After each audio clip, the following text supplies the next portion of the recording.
What keeps us healthy and happy as we go through life? If you were going to invest now in your future best self, where would you put your time and your energy? There was a recent survey of millennials asking them what their most important life goals were. And over 80% said that a major life goal for them was to get rich. And another 50% of those same young adults said that another major life goal was to become famous. And we're constantly told to lean into work, to push harder and achieve more. We're given the impression that these are the things that we need to go after in order to have a good life. Pictures of entire lives, of the choices that people make and how those choices work out for them, those pictures are almost impossible to get. Most of what we know about human life, we know from asking people to remember the past. And as we know, hindsight is anything but 20/20. We forget vast amounts of what happens to us in life, and sometimes memory is downright creative. But what if we could watch entire lives as they unfold through time? What if we could study people from the time that they were teenagers all the way into old age to see what really keeps people happy and healthy? We did that. The Harvard study of adult development may be the longest study of adult life that's ever been done. For 75 years, we've tracked the lives of 724 men. Year after year, asking about their work, their home lives, their health, and of course asking all along the way without knowing how their life stories were going to turn out. Studies like this are exceedingly rare. Almost all projects of this kind fall apart within a decade because too many people drop out of the study, or funding for the research dries up, or the researchers get distracted, or they die, and nobody moves the ball further down the field. But through a combination of luck and the persistence of several generations of researchers, this study has survived. About 60 of our original 724 men are still alive, still participating in the study, most of them in their 90s. And we are now beginning to study the more than 2,000 children of these men. And I'm the fourth director of the study. Since 1938, we've tracked the lives of two groups of men. The first group started in the study when they were sophomores at Harvard College. They all finished college during World War II, and then most went off to serve in the war. And the second group that we've followed was a group of boys from Boston's poorest neighborhoods. Boys who were chosen for the study specifically because they were from some of the most troubled and disadvantaged families in the Boston of the 1930s. Most lived in tenements, many without hot and cold running water.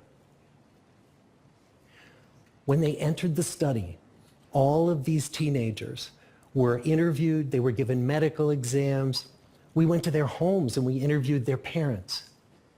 And then these teenagers grew up into adults who entered all walks of life. They became factory workers and lawyers and bricklayers and doctors, one president of the United States. Some developed alcoholism. A few developed schizophrenia. Some climbed the social ladder from the bottom all the way to the very top. And some made that journey in the opposite direction. The founders of this study would never in their wildest dreams have imagined that I would be standing here today, 75 years later, telling you that the study still continues. Every 2 years, our patient and dedicated research staff calls up our men and asks them if we can send them yet one more set of questions about their lives. Many of the inner city Boston men ask us, "Why do you keep wanting to study me? My life just isn't that interesting." The Harvard men never asked that question.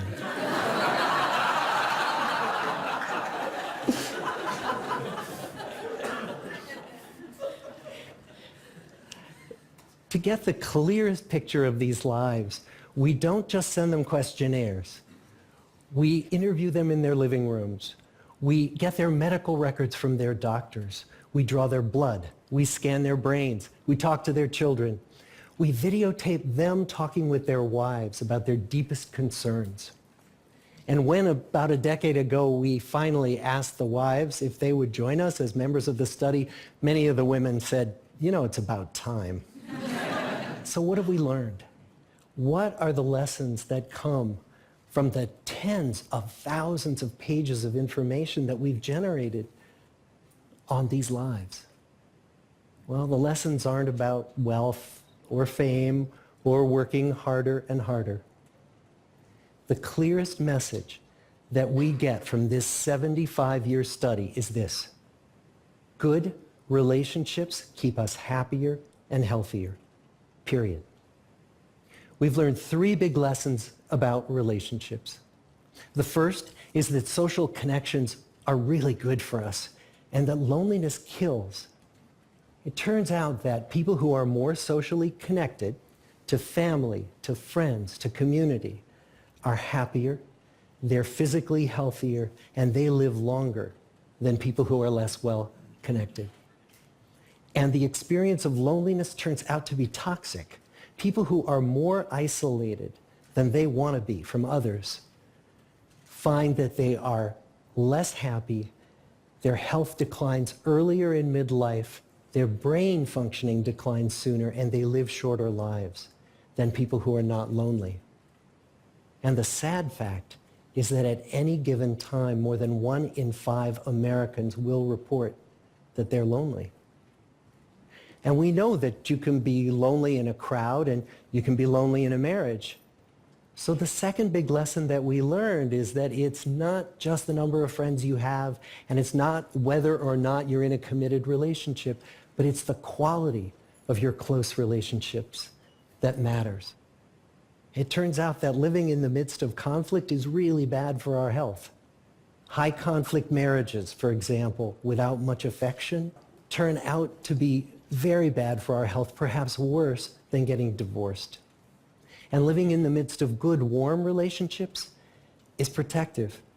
Once we had followed our men all the way into their 80s, we wanted to look back at them at midlife and to see if we could predict who was going to grow into a happy, healthy octogenarian and who wasn't. And when we gathered together everything we knew about them at age 50, it wasn't their middle-aged cholesterol levels that predicted how they were going to grow old. It was how satisfied they were in their relationships. The people who were the most satisfied in their relationships at age 50 were the healthiest at age 80. And good, close relationships seem to buffer us from some of the slings and arrows of getting old. Our most happily partnered men and women reported in their 80s that on the days when they had more physical pain, their moods stayed just as happy. But the people who were in unhappy relationships, on the days when they reported more physical pain, it was magnified by more emotional pain. And the third big lesson that we learn about relationships and our health is that good relationships don't just protect our bodies, they protect our brains. It turns out that being in a securely attached relationship to another person in your 80s is protective. That the people who are in relationships where they really feel they can count on the other person in times of need, those people's memories stay sharper longer. And the people in relationships where they feel they really can't count on the other one, those are the people who experience earlier memory decline. And those good relationships, they don't have to be smooth all the time. Some of our octogenarian couples could bicker with each other day in and day out. But as long as they felt that they could really count on the other when the going got tough, those arguments didn't take a toll on their memories. So, this message that good, close relationships are good for our health and well-being, this is wisdom that's as old as the hills. Why is this so hard to get and so easy to ignore? Well, we're human. What we'd really like is a quick fix, something we can get that'll make our lives good and keep them that way. Relationships are messy and they're complicated, and the hard work of tending to family and friends, that's not sexy or glamorous. It's also lifelong. It never ends. The people in our 75-year study who were the happiest in retirement were the people who had actively worked to replace workmates with new playmates. Just like the millennials in that recent survey, many of our men, when they were starting out as young adults, really believed that fame and wealth and high achievement were what they needed to go after to have a good life. But over and over these 75 years, our study has shown that the people who fared the best were the people who leaned into relationships with family, with friends, with community. So what about you? Let's say you're 25, or you're 40, or you're 60. What might leaning into relationships even look like? Well, the possibilities are practically endless.